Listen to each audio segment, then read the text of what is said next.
Welcome back to the Living in Melbourne, Florida channel, and today I've got a special treat for you. I'm going to go over the 10 downsides or the 10 negatives of what it's like to live here in the Melbourne, Florida area, which is also known as the Space Coast.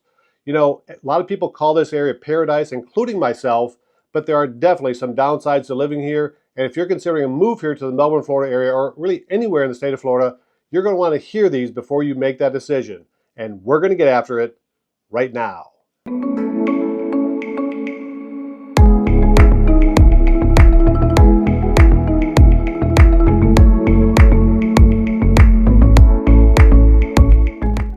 Okay, so let's have some fun going over the 10 downsides of what it's like to live here in the Melbourne, Florida area. But I want you to comment below if you agree with me, if you disagree with me, if there's a downside that I missed that you think applies here. But keep it civil, because if it's not, I'm going to have to remove it from the channel. Let's get at it. Okay, so the number one downside of living here in the Melbourne, Florida area here on the Space Coast is an obvious one, and that's the heat and the humidity. So people move here to Florida because it's warm, but for some people it's too hot. Average high temperatures in the summer in the low 90s, with the lows being in the low 70s. In the so-called winter months in January, February, the highs are in the low 70s. It's wonderful. And the lows are in the low 50s. But it's the humidity that people got to get used to. It took me about a year to get used to the humidity here. It's very, very humid in the summer times. In the winter times, in the winter months, we get a little bit of a reprieve from the humidity with some of the lower humidity climate coming down from the north here in the wintertime. I'm not going to spend a lot of time on this because it's warm, it's hot and humid here. You have to get used to it. Otherwise, you will not like living here in Melbourne, Florida. Okay, so number two on my list is hurricanes. And that's really, again, no surprise. It's got to be high on my list. It's something that we have to, being here in Florida, we have to deal with every year. Now, we've been blessed here in the Melbourne, Florida area, in Brevard County, Florida, that we haven't sustained a direct hit here since I've lived here. The last hurricane, again, to come through as a hurricane through the county, through its central core eye, was actually a 1979 Hurricane David, only as a Category 1. Now, we've had in the last 10 years, we've had a good half a dozen strong storms that have brushed the area here, that have come through, that have given us 90 to 100 mile an hour winds. So that's nothing to sneeze about.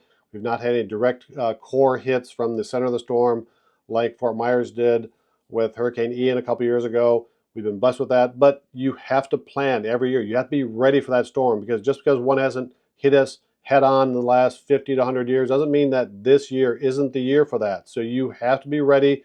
We're always having to watch the tropics here in the summer months to see if something's coming. So one benefit of hurricanes is you generally have a couple days, sometimes up to 7 to 10 days to prepare for a hurricane coming through.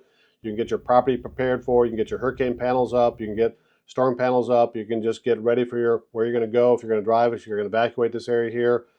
So you always have to be planned here. And there's people, I've had clients come down here, friends, family, come down here and say, you know, I just don't like to have to worry every summer about hurricanes. So some people that affects, and they don't want to live here because of that.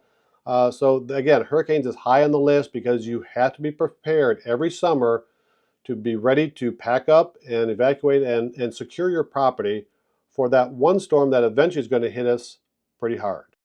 Okay, so number three on my list of 10 downsides of living here on the Space Coast, and number three is the fact that it's a growing area and traffic is increasing. So everybody probably knows that Florida has been increasing in population the last 10 to 15 to 20 years. On average, the growth has been 3 to 5% per year, especially in the last 4 to 5 years. The growth here in Florida in general has been 3 to 5%. And here in the Brevard County area, the Space Coast, we've again seen 3, 4, 5% on average per year. So the growth is real. The growth is happening. There's a lot of new homes being built here. A lot of people are moving here for various reasons. The job market is good here. The tax situation here is good. The weather is good. It's great for retirees as well. So there's a lot of reasons people are moving here. So when that happens, of course, that's going to increase traffic. I've lived here for over 40 years. I remember when it was much more smaller county and the traffic was much less. This area is much like a suburban community, though. It's like a suburb of a big city. It's not really dense. There's only a few areas that I would say where the traffic and the population gets a little bit dense, but the most of Brevard County is considered to be more like a suburb. There are some very nice rural areas here on the Space Coast that you can live. If you want to be in country somewhere, there's some very nice areas like that. But So when it comes to, again, the third downside is this is a growing area. So if you want to move here, you got to make sure that it's an area that you're going to be okay with on the development, with the growth, with the increased traffic. Of course, coming with that comes some benefits, like you have increased shopping opportunities, you have some increased restaurants and things to do. But again, it is a downside for many people that don't want rapid growth. We are seeing rapid growth here. In my opinion, it's being developed nicely so that there isn't too much traffic backups. There will be traffic backups at certain times, of course, or during rush hour or early morning when people are going to work, and when there's events, when there's rocket launches, or if there's accidents, there are times when there's going to be backups. So the traffic backups, in my opinion, are relatively small. But again, a lot of growth happening here, and it's only going to increase over the years. My name is David Jelinek. I'm a local real estate agent here in the Melbourne, Florida area, which is also known as the Space Coast. Please know that I do videos that are all about the Melbourne, Florida area, what it's like to live here, what it's like to work here, what it's like to play here, the food, the beaches, the real estate, the entertainment, and much, much more. I've lived in this area for over 40 years. I've been a realtor for 38 years, so I know this area very, very well. If you're looking for an experienced agent to help you with your move here to the Melbourne, Florida area, give me a call, shoot me a text, send me an email, and I'll be happy to connect with you, provide you the information that you need, and help make your move here to the Melbourne, Florida area a very fun one and a very easy one. Okay, so number 4 on my list of downsides to living on the Space Coast or the Melbourne, Florida area is that there's a lack of big city amenities. So as I've often said on this channel, Melbourne, Florida is a medium-sized town. The Brevard County area is a medium-sized area. It's not Orlando, it's not Miami, it's not Fort Lauderdale, it's not Daytona, it's not Jacksonville. It's a medium-sized town. There's a little under 700,000 total in this county. So we don't have big sports teams. We don't have the professional sports teams like you do in Orlando or Tampa or Jacksonville, Miami. We also don't have some of the big city A-list performances. We do have some very nice cultural and performances, plays and concerts, but most of them are not the A-list. They're more of the, I would say, B-list. They're still very, very, very good when you go to the King Center or some of the Henniger Center down in the Melbourne area. Just really nice performances, but they're not the big A-list that you get the big concert crowd. So some people want that. I love that sort of thing, but we have to go to, again, Orlando, Miami, Daytona, Jacksonville to see those sort of things. There's very few walkable areas here. There are a few. Some of the towns have very nice walkable areas. They're not large. Cocoa Beach has some. Downtown Melbourne is a very nice area. It's one of my top 10 things to do here in the Melbourne, Florida area, is the downtown Melbourne area. You do have some in the Cocoa Village area, some walkable areas. Indian Atlantic has a nice little walkable downtown area there. But again, there's not much of that. You get over to Viera. Viera has the avenues. They have some walkable outdoor, some of the outdoor mall type of shopping and stores.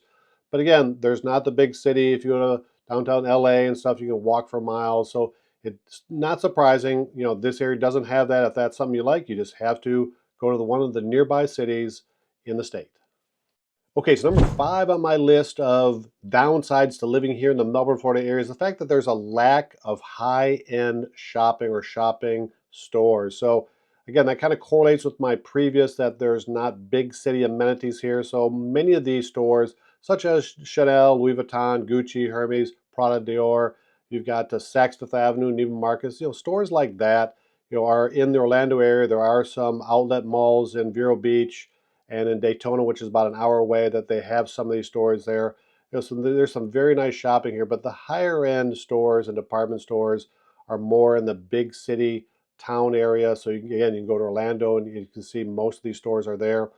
So that is a negative. I've had some of the ladies and some of the men that just trying to find some of the high-end stuff. So it's not directly located here. This area is growing. We're getting more and more shopping and restaurants coming to this area because the population is increasing. But the high-end shopping still, there's generally a lack of the high-end shopping.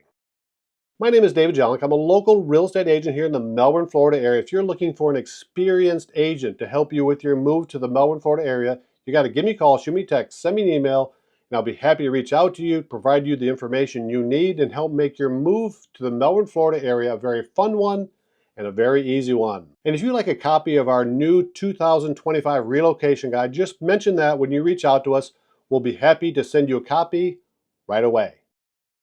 Okay, so number 6 on my list of downsides to living here in the Melbourne, Florida area is that the cost of car insurance is relatively high. So car insurance is in the car insurance rates for Florida is in the top 3 by statistics by most analyses. It's in the top 3 when it comes to the cost of car insurance.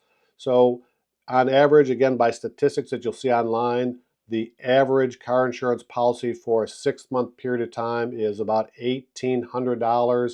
Now, that depends, of course, on the vehicle that you have and your driving record and the traffic record that you have. So, for example, I have 2 vehicles. Myself and my wife, we have 2 vehicles, and we generally pay about $2,400 a year for both vehicles. But we have a very good driving record. No tickets, no accidents, or very little when it comes to that over the last 20 years.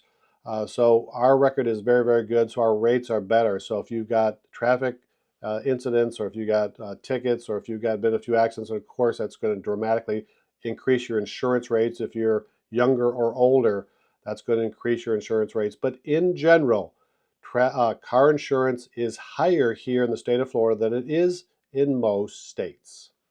Okay, so my number 7 downside for living here on the Space Coast here in the Melbourne, Florida area is I-95. So I-95, yes, the interstate, I-95 actually runs from South Florida all the way up into Maine. It is the most major north-south artery here in Brevard County. I use it almost every day. The reason it's a downside is it's a very dangerous road. Okay, you get a lot of traffic on I-95. You get people, it's a speedway at times. You got people traveling from South Florida up to Jacksonville and out of the state. It's a very, very, very dangerous road because 5% of these drivers are going very, very fast. You have to watch out at all times from people coming up from the rear, going very, very fast. Of course, there's some people that go very, very slow. I-95 is just a dangerous road. It's labeled as one of the most dangerous roads in the country. I don't like it. I have to travel it to get around. You just have to be very, very careful. And again, it's the most major artery getting from north and south here in the county. Just be very careful when you're on I-95. Okay, so number 8 on my list of downsides to living here in the Melbourne, Florida area is the bugs, critters, and rodents. So everybody anywhere has some of these, no matter where you live. So the fact that we get very few freezes here doesn't help us when it comes to cycling or killing some of the insects like mosquitoes and flies. They generally will live their full lives year-round here. So we have a good amount of them. You know, we have a good amount of mosquitoes here just due to the humid weather. When it rains a lot, the insects, the mosquitoes are going to be bad. They're going to be bad at dusk and at dawn especially. That's why we have screen porches where you can enjoy those during those good hours. When it comes to rodents, okay, so almost every area here, there's going to have a good plethora of mice and rats. You have to take precautions against those. I often get homeowners where I'm selling their home, clients of mine, and they feel embarrassed because they have found rats or rodents in their attic somewhere. They're everywhere. So if you don't have your house sealed, the rats and rodents will find their way or try to find their way into your attic. There's some very good pest control companies here. We use Slug-a-Bug, but there's many others that are very, very good that can take care of that problem for you. And of course, there's just ants, spiders, roaches, snakes. All those are here. There are companies that can help take those out of your house or off your property. But it is something. Now, one thing that often comes up are the little lizards, the little geckos. So those are a little more unusual. You don't see those in all areas of the country. And they're harmless. They're not going to bite you. They're just a little bit inconvenient. They're a little distracting for you and your pets at times. But again, I've had people here that are just, wow, there's just so much stuff you have to take care of. Well, part of that is because the weather is so good here year-round that it doesn't kill them off. It doesn't put them in hibernation. So you always have to be concerned. You have to have your plan of how to protect your property from bugs, critters, and rodents. Okay, number 9 on my list of downsides for living here on the Space Coast is the cost of homeowners insurance. So again, this is a well-publicized issue here in the state of Florida, insurance rates for homeowners insurance has gotten very, very high. And one of the biggest reasons, of course, is hurricanes. The other biggest reason is there's been a lot of fraud in the system. A lot of contractors are gaming the system or have in the past to take advantage of insurance companies, providing people with new roofs and things where they really didn't need it. The Florida legislature has recently come down on that and has changed the rules a little bit. So that has helped the system. The rates have somewhat subsided. The bottom line is you can get homeowners insurance on just about everything. In fact, you can get insurance on 100% of the properties down here. The big issues when it comes to insurance are your AC, your roof, the electrical systems, the plumbing systems in your home, and the windows. So if you have an older home and you've got a new roof, new AC, your electrical is up to date, plumbing is up to date, and you have newer windows or impact windows, your insurance policies are going to be very reasonable.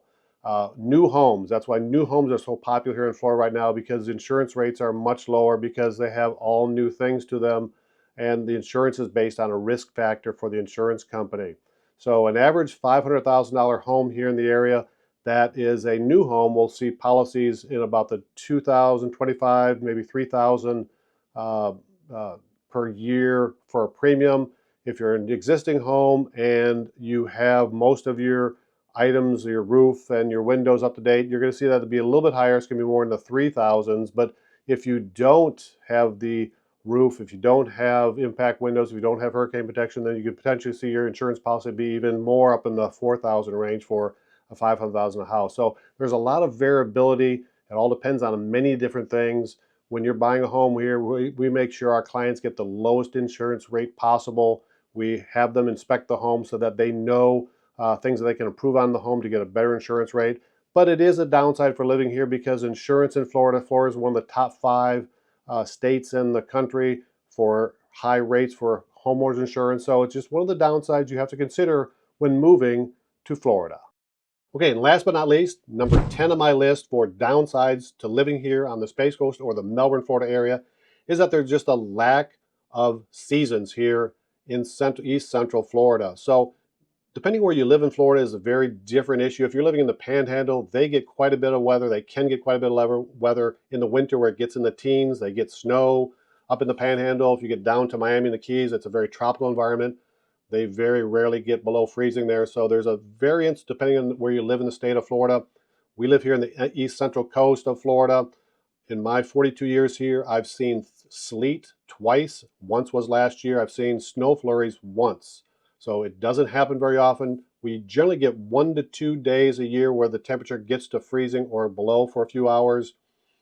But there's still a lack of seasonal change here. So we get, I would say, 2 seasons of summer, and then we get 1 season of fall, 1 season of spring, where the temperature gets down. The highs are more in the low 70s, the lows are in the high 50s, and the low 50s, I'm sorry. So the seasonal variability is much, much less than you would get up in the Midwest or in the North, whereas there's definitely a break in the different 4 seasons there. So I miss that. A lot of people here miss that, but you can go visit, the northern areas if you want in the winter to get your taste of the winter, and we do that sometimes. But again, that is one thing that I don't prefer. It doesn't rank high to me, but it does rank up there a little bit. It is definitely one of those things that you have to consider, but you can always visit those other colder areas if you want during the colder seasons. For more content about Melbourne, Florida, watch one of my other videos.